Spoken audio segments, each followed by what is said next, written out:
After so much bad news, such as the horrific death toll in Italy and the economic shutdown here to try and avoid the same fate, albeit, as I said, I'd be much happier if the UK's lockdown on people moving about was also in place in Australia, tonight I want to look for some light at the end of the tunnel.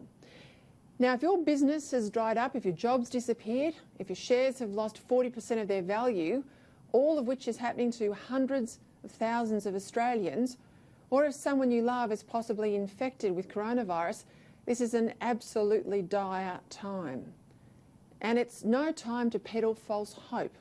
It's bad, and it's going to get a lot worse. And while some are talking them up, it's far too soon to draw any real comfort from the Italian statistics, even though new corona cases have dropped for the first time because there are still so many deaths in Italy. But Taiwan and Hong Kong, by screening, testing, tracing and isolating people from very early on, have seemed to bring the corona crisis under control. And South Korea, which had such a big early spike in numbers, so much so that it was among the first 3 countries that Australia closed our borders to, does seem to have succeeded in flattening the curve of new infections. Now, I don't count Japan here, as many others do, even though they're reporting low infection rates and low death rates. That's because I really feel their testing regime isn't what it should be, and because they've fought to keep the Olympics on schedule, I have a real fear that the Japanese statistics are false and that their numbers will now pretty much explode in coming days as the Games are all but postponed. So Japan aside, looking at the evidence from overseas, from at-risk areas close to the Wuhan epicentre, I think we can say this, that the stronger the action now, the better and quicker the results.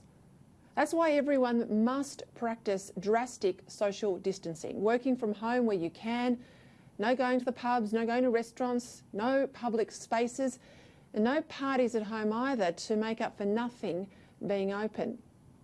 Now, on top of this, I really want to see a full police or military-enforced lockdown too, like Boris Johnson has just announced in Britain.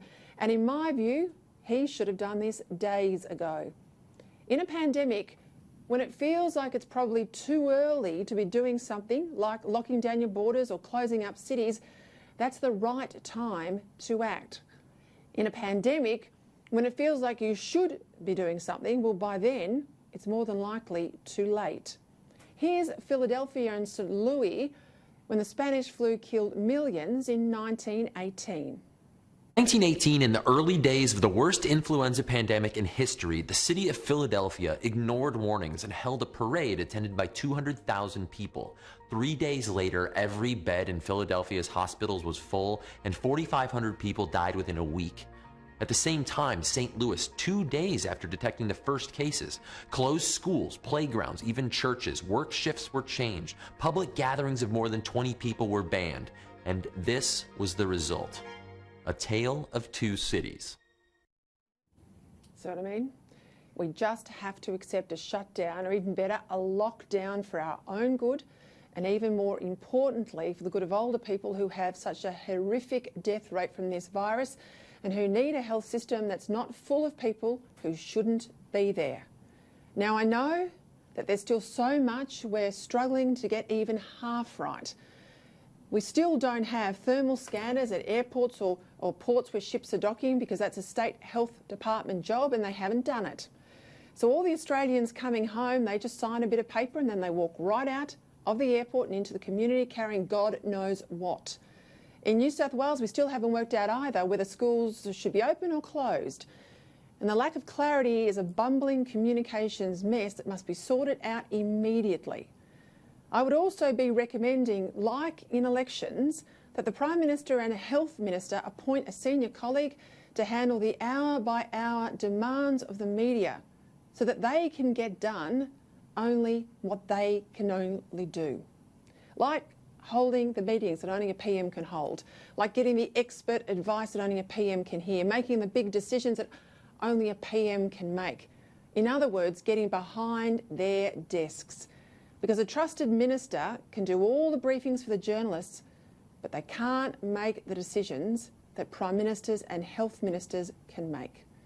Now, I'm not saying we never hear from the PM, but it's got to be balanced with the work we need him to do that only he can do elsewhere. And I'd give the same advice to our premiers too. In the case of New South Wales, I'd go further, and while it's almost impossible to sack a minister in the middle of an emergency, for God's sake, let's get some tough, smart people around Health Minister Brad Hazzard. Get the Deputy Premier involved, John Barilaro. He gets stuff done because Hazzard, he is out of his depth. And frankly, he's a health hazard, Brad Hazzard, and he's incompetent. As I said last night, I'll readily forgive governments in a crisis if they make mistakes by going too hard, doing too much, too soon, I don't care. But to not do enough or to do it too late, like the Ruby Princess debacle, well, that's unforgivable. So there's a lot that needs to be done better. And we need to lock down more and more, I'm afraid, not less. But there's also a lot that government officials and medicos are getting right. And there's a lot that you and the community are getting right too. This all right now is the character test that I've been talking about Australia for weeks.